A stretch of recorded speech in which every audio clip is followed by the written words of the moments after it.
Tarehe 19 mwezi wa 6 mwaka 2025, Wizara ya Katiba na Sheria imekabidhi vifaa vya teknolojia ya habari na mawasiliano TEHAMA kwa Jeshi la Magereza.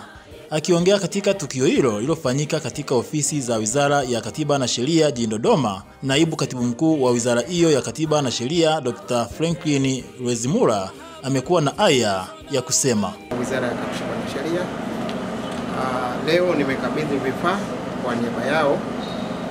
Mtakumbuka Jumatatu tarehe 16 mwezi wa 6 tulipokuwa tunazindua kampeni ya msaada wa kisheria ya Mama Samia au Mama Samia Legal Campaign pale Mbagala, Mheshimiwa Waziri Mkuu ambaye alikuwa ni mgeni rasmi alikabidhi rasmi vifaa kwa ajili ya Jeshi la Magereza ambavyo tumevinunua wizarani.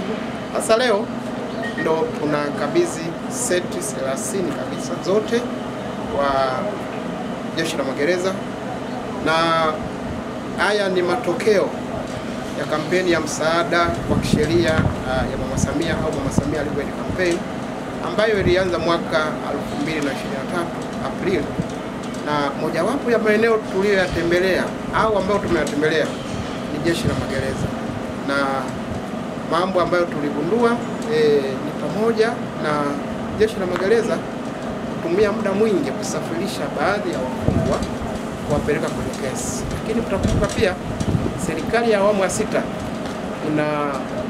inasisitiza kuwekeza kwenye teknolojia, na Wizara ya Katiba na Sheria tuko kinara kwenye matumizi ya teknolojia. Kwa hiyo tukaona mojawapo ya kutatua changamoto iliyopo magerezani ni kutoa seti 30 ambazo zitatumika magerezani, na hii inaendana na lengo la serikali kwamba sasa hivi tuende kwenye teknolojia. Tutakumbuka kwamba mahakama ya Tanzania imewekeza sana kwenye teknolojia. Wadau wakuu wa mahakama ni magereza. Kwa hiyo magereza wasipokuwa na vifaa vya teknolojia ni kama kukwamisha juhudi za serikali. Kwa hiyo tukaona bora na magereza twende kwenye upande wa teknolojia. Kwa hiyo niwashukuru Jeshi la Magereza, wamekuwa ni wadau muhimu, tunashirikiana nao kwenye mambo mengi na tutaendelea kushirikiana nao. Kwa hiyo kwa niaba ya wizara nina imani vifaa hivi vitatumika na vitatusaidia kupunguza gharama na kuongeza ufanisi katika utendaji wa kazi za magereza. Asanteni sana na karibu sana. Hii ni wizara yetu. Asante. Naye kwa upande wake, Kamishna wa Sheria na Uendeshaji wa Magereza CP Nicodemus Tenga, wakati akipokea vifaa hivyo kwa niaba ya Kamishna Jenerali wa Jeshi la Magereza pamoja na mambo mengine, ameelezea umuhimu wa vifaa hivyo katika jeshi.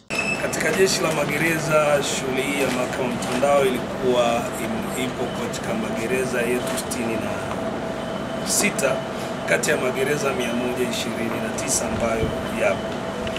Tulikuwa tuna upungufu wa magereza 63 ambayo yalikuwa hayana vifaa vya mahakama mtandao. Kwa hiyo kwa sasa msaada huu wa vifaa hivi seti 30, maana yake tunaenda kuongeza wigo wa vituo vya magereza kutoka vile 63 ambavyo vilikuwa navyo, 66 ambavyo vilikuwa navyo, na sasa hivi tutakuwa na vituo 96 ambavyo vitakuwa na huduma ya mahakama mtandao. Na vifaa hivi, Mheshimiwa Naibu Katibu Mkuu, vinaenda kutumika kwa namna mbili. Cha kwanza kabisa, wote tunajua kwamba kwa sasa hivi kesi nyingi hasa zile za rufaa zinaendeshwa kwa kutumia mfumo wa mahakama mtandao. Kwa hiyo zile kesi za rufaa pamoja na kesi nyingine kadri ya mahakama ambavyo itakapokuwa inaelekeza zitaanza sasa kuendelea kusikilizwa. Yaani wahusika ambao wako ndani ya magereza badala ya kusafiri kwenda katika zile majengo ya mahakama, huduma hiyo inapatikana kwenye eneo lile la gerezani. Kwa maana kwamba kwa sasa inaongezwa ile wigo wa utoaji wa haki unaenda kuongezeka. Kwa sababu kwa hapa, kama magereza tulikuwa na changamoto ya ubovu wa gari, kama magereza kulikuwa na changamoto yoyote ile ambayo ilikuwa ingetuzuia mahabusu au mfungo kupelekwa mahakamani, kwa sasa hivi kwa sababu tunakuwa na hii backup system ya mahakama mtandao, hakuna haja tena ya kuahirisha ile kesi kwa sababu ya changamoto iliyotokea ndani ya magereza. Badala yake mahakama inaweza kututumia ile linki ya kuendesha kesi na ile kesi haki ya yule mtu ikasikilizwa ndani ya wakati. Lakini tuna mahakama nyingine ambapo kuna wilaya zaidi ya 50 ambazo hazina mahakama. Kwa maana yake kwamba hata kama ni shauri limefika mahakamani kwa dharura na mahabusu yuko gerezani, ambapo ilikuwa labda ni kilomita 100 kutoka kwenye sehemu gereza iliyopo, kwa sasa hii huduma inaenda kuondoa hiyo changamoto. Mahakama inaelekeza tu magereza kusikiliza kesi hiyo kwa njia ya mtandao, na haki ya yule mahabusu au mfungwa inapatikana ndani ya wakati. Lakini kubwa zaidi ni kwenye swala la gharama za uendeshaji, hasa kusafirisha mfungwa au mahabusu kutoka gerezani kwenda mahakamani. Wote tunafahamu kwamba magereza wako wafungwa ambao wako katika maeneo mbalimbali. Sasa mfungwa anawezekana amehamishwa kutoka Mwanza, yuko Mtwara, kesi yake rufaa inasikilizwa katika mahakama kuu iliyoko Mwanza, mfungwa yuko Mtwara. Kwa sasa hivi jeshi la magereza litawajibika tena kumsafirisha yule mfungwa kutoka kule Mtwara ambapo alikuwepo kulingana na kategori ya yule mfungwa, aina ya yule mfungwa. Kwa hiyo sasa hivi gharama ile ya kumsafirisha kutoka Mtwara kwenda Mwanza, kwenda pale kwa mahakama kuu Mwanza, inakuwa imeepukika.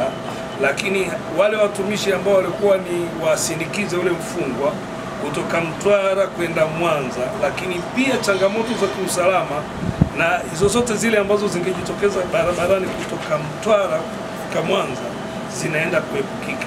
Na hili inakuwa kidogo sio kidogo, kwa asilimia kubwa inaenda kulipunguzia jeshi la magereza na serikali gharama za uendeshaji, hasa kupeleka na kuwarudisha wafungwa na mahabusu magerezani.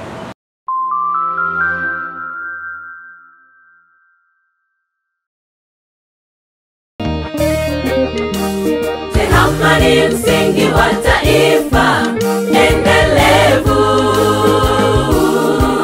itumie kwa usahihi na uwajibikaji. Teknolojia ya habari na mawasiliano itumike vyema, itumike kwa maendeleo. Usitumie TEHAMA kwa uchochezi, kwa habari zisizo na uhakika.